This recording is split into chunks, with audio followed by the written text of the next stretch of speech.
October 22nd, 2022. Well, before I get to the main topic here, I did want to mention a couple of things as a little follow-up from previous video.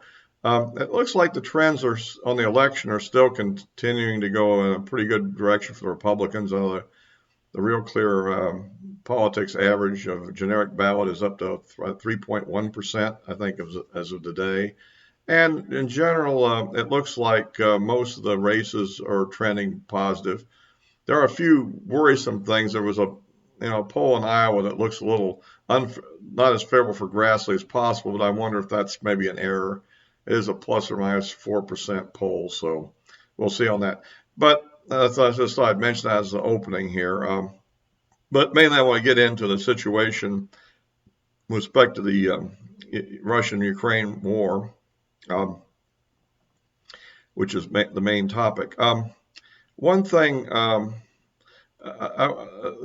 guess the Russians have appointed a new commander, this General Sergei Sahovkin or something like that, who goes by the nickname General Armageddon because he's highly destructive. Apparently this comes from what he did in Syria at Aleppo, so if anybody remembers that incident from a few years back. So anyhow, by the way, if you like these videos, please give me a like. Helps with the algorithm.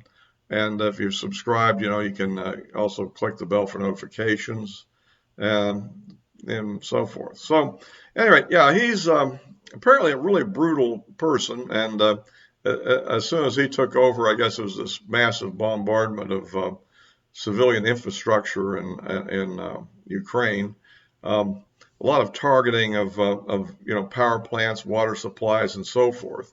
And I think that while this can be looked at as simply terror bombing, I think it also has a military purpose to the degree to which, for instance, trains might be motivated by electricity or something, and other facilities.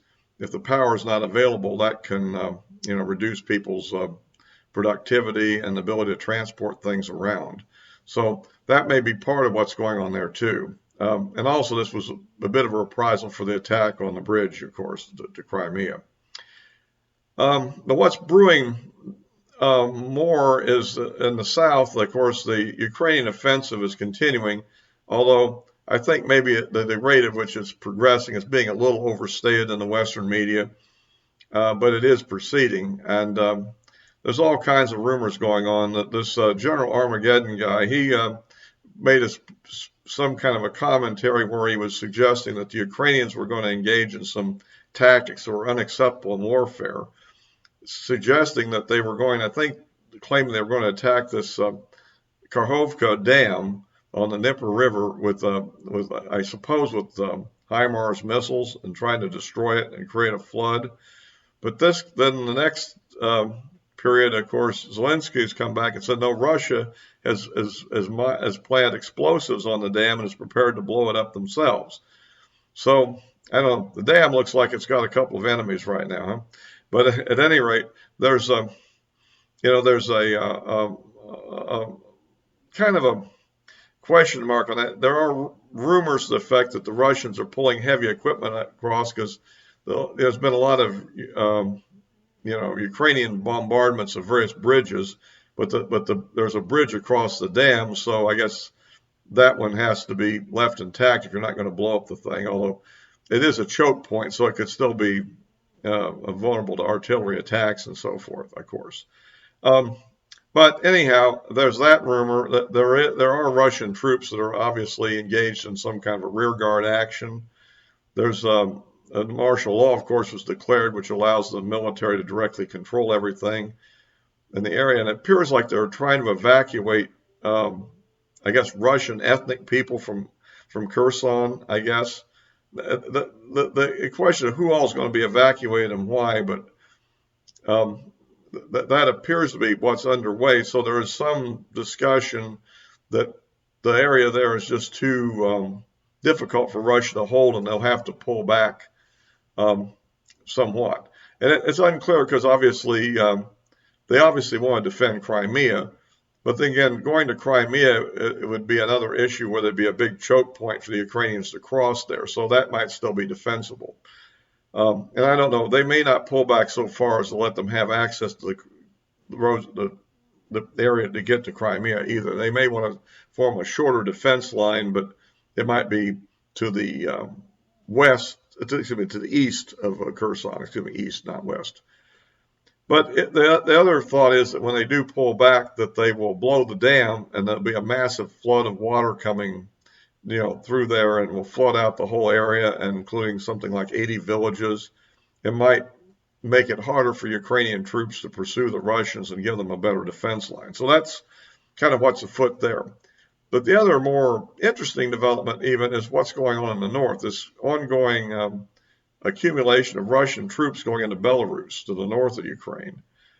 And one thought that's now being, suggested is that come probably winter, when things get good and frozen and good for mobile operations, the Russians may be planning on launching an attack from the north, and this time not going perhaps for the capital, but rather going west of the capital, near the Polish border, not to cross into Poland, but basically to go down and cut the road from Poland to Kyiv and on further east, i.e. the supply line in which all the equipment that's coming from the U.S. and NATO is basically being funneled into Ukraine. The idea to cut that off and therefore improve their overall position. And now that's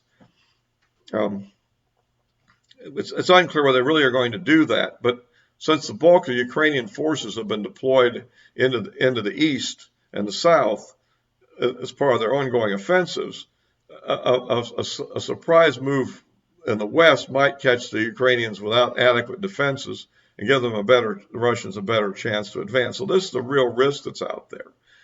The other aspect, of course, is coming closer to Poland. That perhaps has a tendency to bring NATO to become more involved.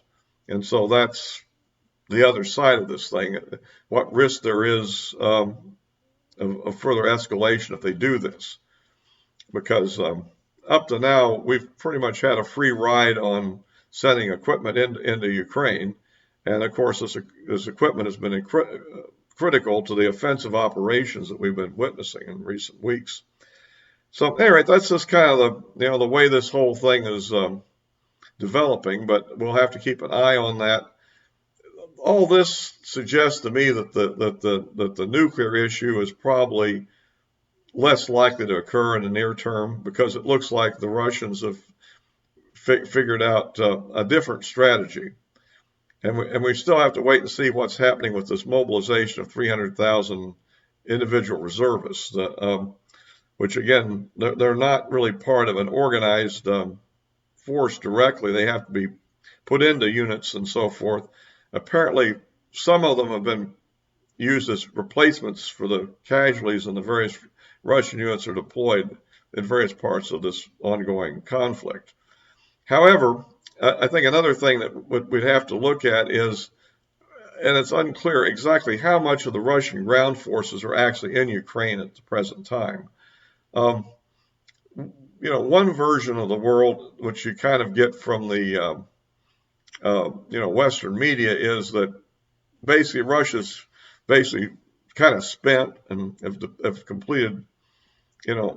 As I mentioned in a previous video, are they finished, or are they really in there? The other version is that there's substantial Russian military units that are available for deployment that simply hasn't been deployed yet, because until the Ukrainian offensives were successful in Kharkiv and moving toward Kherson, until that started occurring, the Kremlin didn't see a need for it. But now, as things are going negative, they do see a need, and therefore it's taking them time to get everything mobilized. And I guess as we're going to be rapidly into kind of a nasty season over there, it's not the best time to really launch a major offensive. And so they're actually perhaps rethinking what they want to do, that they may not want to do just more of the same that they've been doing the last several months, but to do something else, such as the offensive that I've mentioned as a potential idea. The other thing that seems to be developing, I saw something on one of the YouTube videos that this guy gets out of Telegram, and this one's kind of interesting. It looks like that they're preparing bomb shelters inside of Belarus, and they're also apparently mobilizing their riot police. So it looks like that something may be up there. And if they're mobilizing the riot police, it may be up sooner than we thought. And in fact, the quicker, obviously, the Russians can get this off, the more effective it would be, because every day that goes by, more sophisticated weapons go in.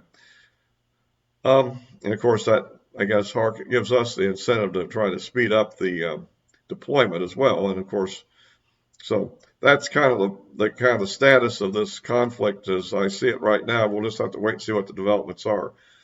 I'm not completely convinced that the Russians are going to actually abandon Kherson, but given what they're doing, it would seem like at the very minimum they think they may have to, and maybe this is just precaution.